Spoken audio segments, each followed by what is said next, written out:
Hello. So I woke up the other morning hearing, don't undim your light. And it just kept going and going. I've been like, I'm busy, I don't have time to share this message. And then once again, it's don't undim your light. Meaning, don't dim your light for anybody. You get around people, a lot of people have dark entities within them. The saying is that our light irritates other people's demons. So when it comes down to it, you can't keep dimming your light. The world needs it, which is funny. That brought us to a discussion the other night about you can't have light without dark and dark without light. There's a balance that has to be present.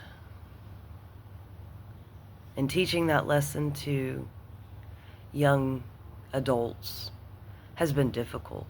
That we all have those little demons within us, that we have to learn to work with. You can't conquer them. You can try to heal from them and move forward. It doesn't mean that it's extracted from your being. Instead, you have to learn how to utilize that darkness in the moments that it's necessary in your life, and not in a malicious manner, but rather a way that you can draw power to yourself and fight back against something that would normally make you fearful, or I've got to get away from this. I can't handle this. And then keep you in that state of mind of trauma.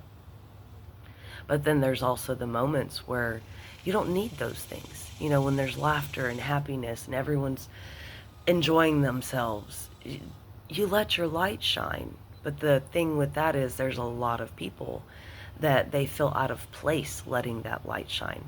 So they in turn are going to kind of push and provoke to shut you down. And that's where it's like, no more dimming my light. No more allowing someone else to say, you're making me uncomfortable, so I'm going to put you in your place. No, we're here to push back. We're here to remind the world that, hey, we're just as needed as all of the wickedness that pushes us, provokes us, is supposed to teach us a lesson, whether it be about strength or forgiveness, or you can go down a list of things that the darkness has brought you. It's like when I got out of a toxic relationship, I had to take myself out of victim mentality and say, what did I learn from that? What did I learn about myself from that? How can I heal and move forward from this? How can I make sure that I don't affect the world in the same manner in which I was affected? And at some point, it took me to being a pushover. It took me to dimming my light. It took me to a position where I was like, I'm not going to make the situation uncomfortable. So instead, I'll just sit here quietly. I'll over appease. I'll just do the work for them so they don't have to get upset. It became me living other people's lives as well as my own, and exhausting. That's the most exhausting way to deal with individuals that you're afraid to go up against. And you might not even see it as fear.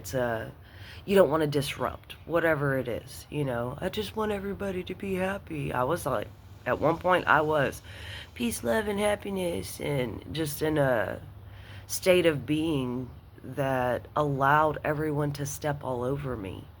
And I had to eventually tell myself, I deserve better than this. I don't deserve to sit around feeling unsure about my day. I don't deserve to sit around feeling like I have to work really hard for love in my life. I don't have to sit around and tolerate others making decisions that would allow me to behave a certain way. And it got to such a point that there was no one left in my life, even down to my family. Like, there's very, very few people in my life that I am open with about my daily activities, about my successes and my non-successes. And the things that push me to keep moving forward. There's very few people, because I also know that we're in a time where there's a spiritual warfare, and when it comes down to it, you got to be careful who you tell your plans to. You got to be careful who you share your successes with. You never really know who is for you and who is honestly against you, because a lot of people will take advantage of the fact when you're down, all of a sudden they feel like they're on top of the world, because your light is no longer shining at them saying, I see you. You shouldn't really do that. And it's not a matter of judgment. It's a matter of what's comfortable in your life. So if you're around people that you're like, yeah, you shouldn't really do that, instead of staying around them, you extract yourself from the situation, and then you just go live your life the way you're comfortable living your life. And a lot of people have a hard time doing that, because it boils down to, but I've been friends with them since grade school. I've been, their family. I don't know how to separate myself from this situation because I love them. And we forget that there's a such thing as toxic love, that we can invest our time into, no matter how unhealthy it is. It's a fear of letting it go, because that brings change, and change is very uncomfortable. But change is the only constant. So you have to realize that at some point you got to go with the flow. And when you can learn to go with the flow, it's kind of like floating that lazy river, or you learn to surf. You become the big kahuna. You become the person that it's like, whoa, I didn't know they were capable. And that's what you want. You want to surprise the world with your capability. Because if you stick around people that want you to dim your light, you will never find your true potential of what you're meant to be. Because the whole purpose in the charade of life, when people wear masks, is to give the ones that wear the mask the ability to bully. It gives them the ability to put themselves on a pedestal. And in the end, if they're on a pedestal, then you're beneath them. But we have to remember the fact that we're all equal. We all have different traits. We all have different gifts. We all have different skill sets. So when we try to compare each other to each other, we're already failing, because we're not meant to be the same. And I think a lot of people forget that. You're meant to shine in your own right.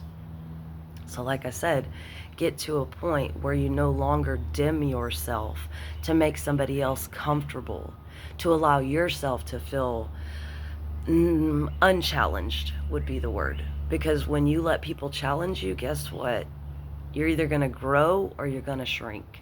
But a lot of times the people that are challenging you, especially when it comes to a power struggle, they're not there to help you grow, not in their mind. They're there to keep you in your place so they can continue to benefit from you. They can continue to draw off of your energy you're going to realize how drained you truly are at the end of the day.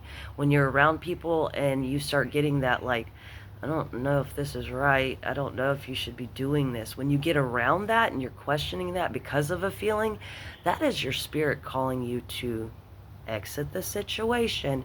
And you may sit in silence. You may sit by yourself for a while, but you're going to find yourself in the end.